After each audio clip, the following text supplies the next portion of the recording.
We're up. The reggae music has ended. Welcome to Monkey Time. My name's Todd. We're live every Wednesday at 8 o'clock. We've got some great guests here with us tonight.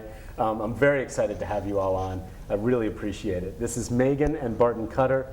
Hi. Nice, thank you so much. Thank you. Yeah, I really appreciate it. And Karen Stallings over there. Hi, Karen. Hey, Todd. I first met Megan and Barton through Karen's show. She does a disability rights show. You are a disability rights activist, is that correct? Yeah, I am. You've been doing it for a long time, too. Yeah, I've been doing it for most of my teen and adult years. You don't want to tell them how many years that is, right? No. But let me just say that I remember the good old days. And you do a show every month on RTN, and you had Barton and Megan on last month. Yeah. And your story was just so fascinating that I had to have you on. I'm so glad that you joined me. Yeah. Oh, well, that's very sweet of you to say. Barton and Megan have written a book. Can we get a close-up on the book? You self-published it. Yeah. Your company's Cutter's Edge Consulting, and you published this book. It's called Ink in the Wheels, Stories to Make Love Roll. It's the story of how you met, fell in love, got married, and the challenges of what you call an interability marriage. Yes. When did it come out? It came out, it was released in February, the month of Valentine's Day, but it was also the first time that Barton and I met was on February 15th. So we knew that it had to come out in February. What was that? I always get confused. It was the day before or the day after. So we always had a debate on if we met the day before Valentine's Day. You always get confused about whether you met the first. Can we, for folks who are watching who don't know the situation, Karen, with you and with Barton, can y'all describe what life is like living with cerebral palsy? Yeah, I can begin. Well, I was born with 25% cerebral palsy, and that means my walking, my gait, and my speech are affected. And when I was coming out of my mom's womb, a cord got wrapped around my neck. And by the time the doctor untangled it and cut me loose, the oxygen from the brain was cut off. So that's why I have 25% cerebral palsy, but that hasn't stopped me. I'm a high school and college graduate. My husband and I have our own business. I am a writer and author. You've run for city council too a couple of times. You ran for city council. So I had a full life, but the thing is, living with CP is not always easy, especially when people think you are mentally retarded. I'm crazy and funny, but I'm not mentally retarded. So they see the way you present and the muscle issues with cerebral palsy, and they think that means that you're somehow disabled mentally as well. Yeah. Barton, do you? The way the analogy, so the analogy that I like to use is, it's like there's a bad phone on the old. A bad phone line? Yeah, on the old landline phone.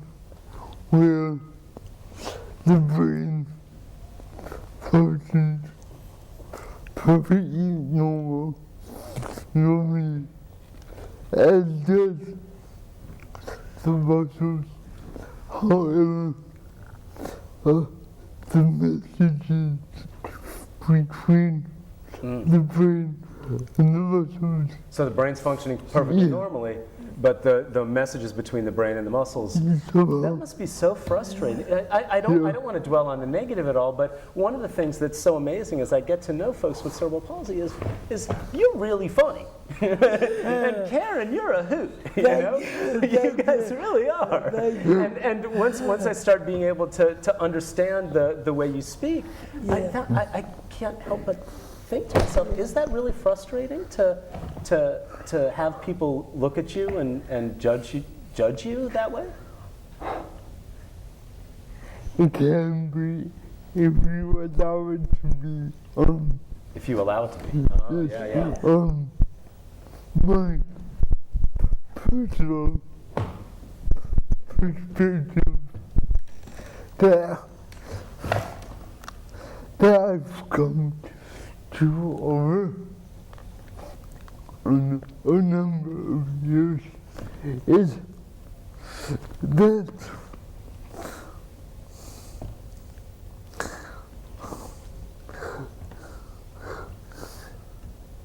it helps other people find a place where they can listen. What are they thinking? What are or what did you say? It helps people come to a place where they have to listen differently. Boy, that is definitely true. I'm sure y'all know what he's saying, right? It helps people come to a place where they have to listen differently. That's fascinating. And you think that's a good thing for many people find that that's a good thing. I do. I personally believe it's important. We've forgotten how to listen to one another. We've forgotten how to listen to one another. Yeah. So this is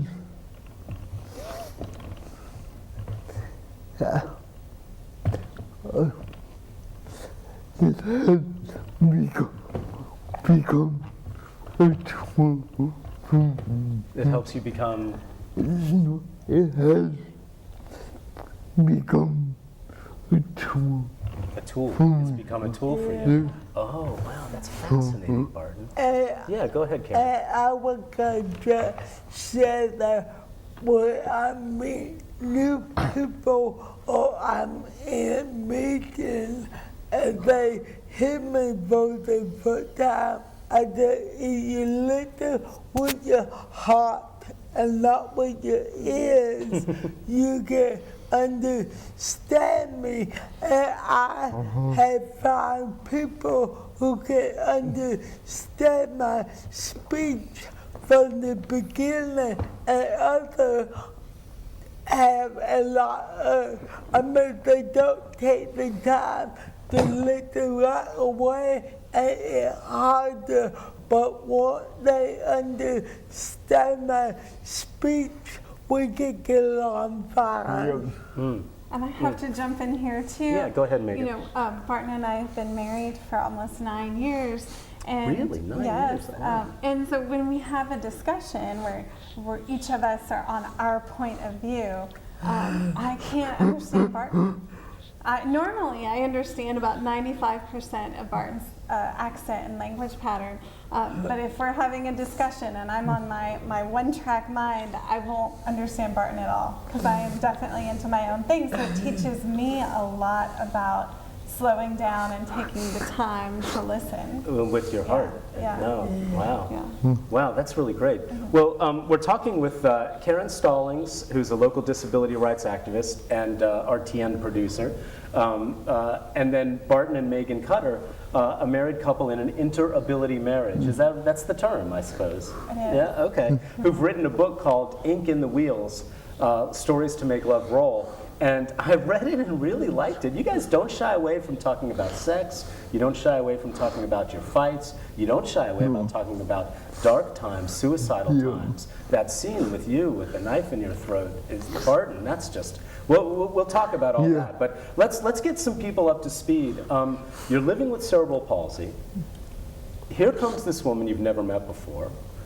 You've been married for 9 years. Can you fill in? You have 5 minutes. No. Hey, let me. No, that's not a good interview question. Can you talk about your first impression of Barton when you first met, and then how you guys fell in love, the two of you? We met training in martial arts. Martial arts. Martial arts. Okay, we're going to come back to the martial arts question, trust me, but go ahead. I was living in Alabama at the time, and Barton was in Arizona. So I had traveled to Alabama for an informal martial arts seminar just for the weekend. And I literally, there was this big commotion, oh, Barton's coming. And I didn't know who he was, and so we were introduced, and 5 minutes later he left. It was just a very brief meeting. And when I returned a couple months later for a longer seminar was when I had a chance to really get to know Barton, get to know you a little bit better. No, I have to tell you, Go ahead. the first time we met, yes, it was just 5 minutes.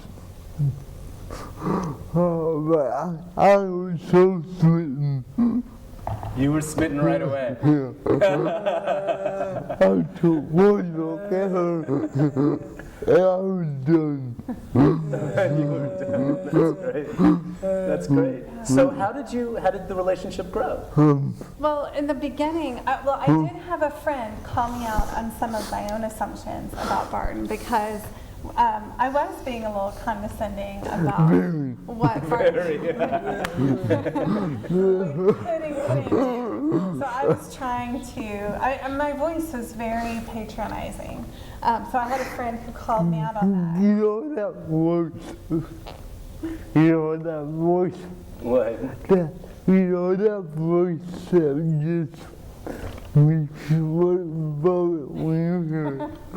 That voice that what? Just makes you want to vomit. Makes you want to vomit? Oh, that patronizing voice. Oh, yes. Okay, that voice that makes you want to vomit. Okay. It was that one. So you got past. So you got called out. You grew immediately from having met Barton. I did. And then from there, we swapped email addresses before we left, and Barton sent me an email right away. So both of us love poetry and writing. Some of our poetry is in the book. It's scattered throughout the book. Yeah. Those are the poems that we wrote back and forth to each other when we were living in different states. How long did it take you to type out an email to her, Barton?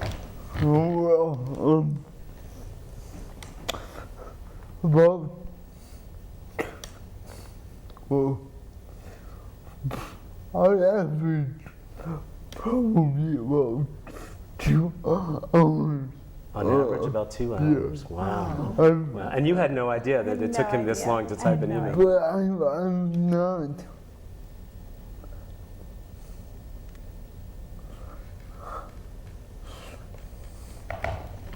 I can be very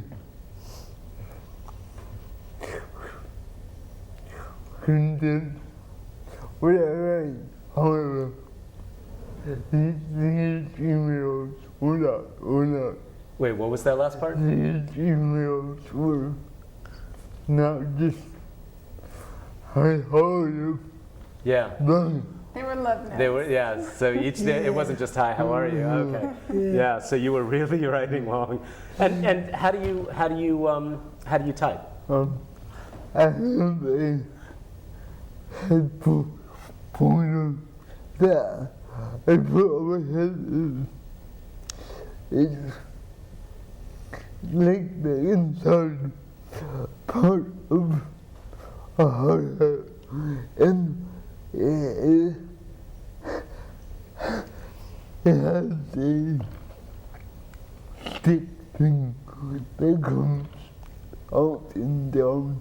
So it's like a hard hat, inside part of a hard hat, and then a stick thing that comes out, and you type each letter one by one. Yeah. Wow. And you felt the emotion through these the poems and the Yes. emails that he was sending. Yeah. Wow. And so you ended up getting to know each other online. We did. Mostly. Yes. Wow. Yeah. Wow. And then I went back to Tucson 2 more times.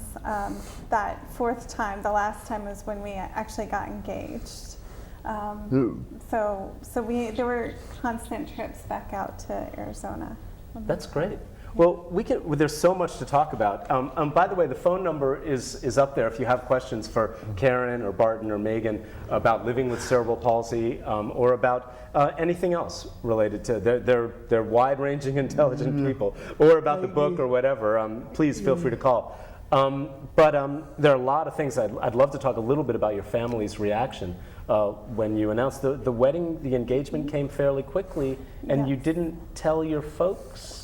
Neither one of you really told your folks about the other person. I wasn't intentional. It wasn't entirely intentional. It just happened that way. It's quite a shock for all of your parents Thanksgiving morning to get a call going, their daughter's engaged, their son's engaged. But for me, I had been through a very public breakup with a guy I had been with before I met Barton, and I wasn't necessarily looking for love right away. That's one of the reasons why it took me so long to catch on to, the connection that was between us. She's a little slow at the time. She what? She's a little slow at the time. Oh, she was a little slow at the time. Yes. How did your family react when you told them that you're engaged to somebody who has your cerebral palsy is considered serious, or what percent, or how do you judge the severity of your cerebral palsy? Unlike Karen, I've never heard a percentage, but it's pretty severe. It's definitely not the most severe, but considerably. Okay. I'm sorry, I didn't mean to interrupt, but Carol's telling us we have a call. Yeah. So it's not the most severe, but it's pretty severe. And if you want to finish that thought, we'll let you. But let's take the call before they hang up. Hi, you're on the air. Hi, I'm a first-time caller, Todd. I've been watching Monkey Time for years. Oh, well, thanks. Appreciate it. Thanks for calling. What's your question or comment? I am a product. My mother's second marriage was an inner-ability marriage. It happened when I was in middle school and, quite young and awkward and had quite a few different issues. And, I had a lot of pain in my life from that growing up. And, I couldn't understand my mother for that. And then as, time grew on, I really understood that, love doesn't have bounds like that. What was Now, the? my second, do you my mind my second do stepfather, you mind my asking what the disability was? he was cerebral palsy as well. Okay. All right. So go ahead. He did quite a few wonderful things for me. He's gone now, but I'm a senior here at State, and everything has really worked out for the best. I really like to applaud them for doing what they're doing and not let anybody judge them. And it's okay. Did you want to finish the thought, Barton? Go ahead. Or were you done? That was pretty much it. Okay. So how did your families react? Or how did your family react? Well, some of it's hard to distinguish between, having a daughter versus having a daughter who has a husband with a disability. And so it's a little hard to know in the beginning whether the shock that was there was just from my saying, oh, I'm getting engaged. Yeah. My family really didn't know how to react. There was about a week or two where I didn't hear from them at all. And I don't think they know how That's a long time. and that's a long time for me. So I don't think they knew exactly what to tell other family members or what to think at first. And there were a lot of questions and concerns about my being a caretaker. Would I be the sole caretaker for Barton? And would I be able to handle things? How would we manage? That's a question I'm sure Karen and Barton both you get quite a lot, how you manage with things. And so it took a while for my family to come around, but once they saw Barton and I interacting together in social settings, and they were able to see some of those connections between us besides just the logistical issues that come up. I have to add that her dad and stepmom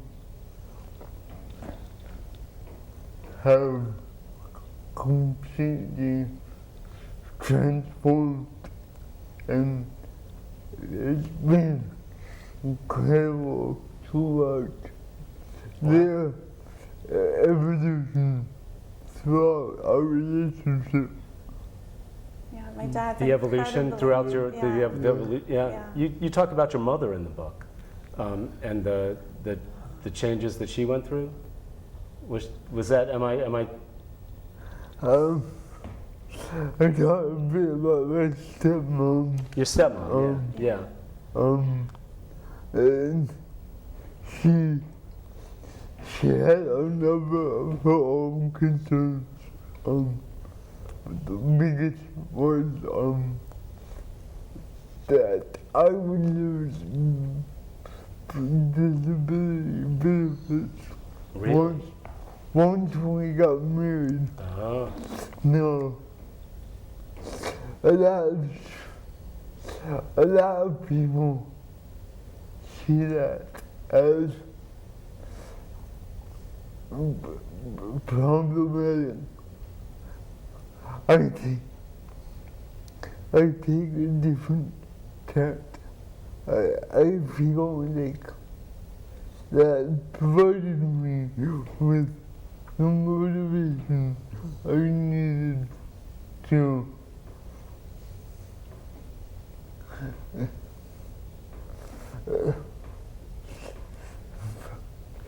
find a job, provide for a family, and so on. I don't think that if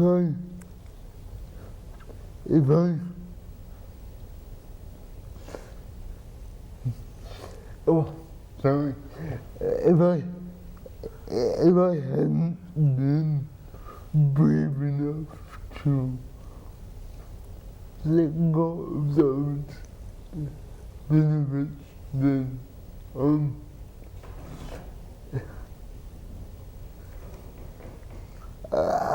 I personally would have never had a lot of the successes and positive experiences. That makes so much sense. If you hadn't been brave enough to let go of the benefits, you wouldn't, the disability benefits. Oh, that makes so much sense, Brandon. Yeah. And Karen, you're married as well. You and Penny have been married for how many years? Too long. No, 15 years we just celebrated our anniversary April 18th. And yes, there are risks about losing your benefit, and it took me a long time to get it back. But now that I got them back, it was worth getting married because I love my husband and I wanted to be with him, and I knew I would have to lose benefit in order to get married. But but once you do get married, the benefits are important, but not as important as loving one another for who you are. That makes sense. That makes a lot of sense.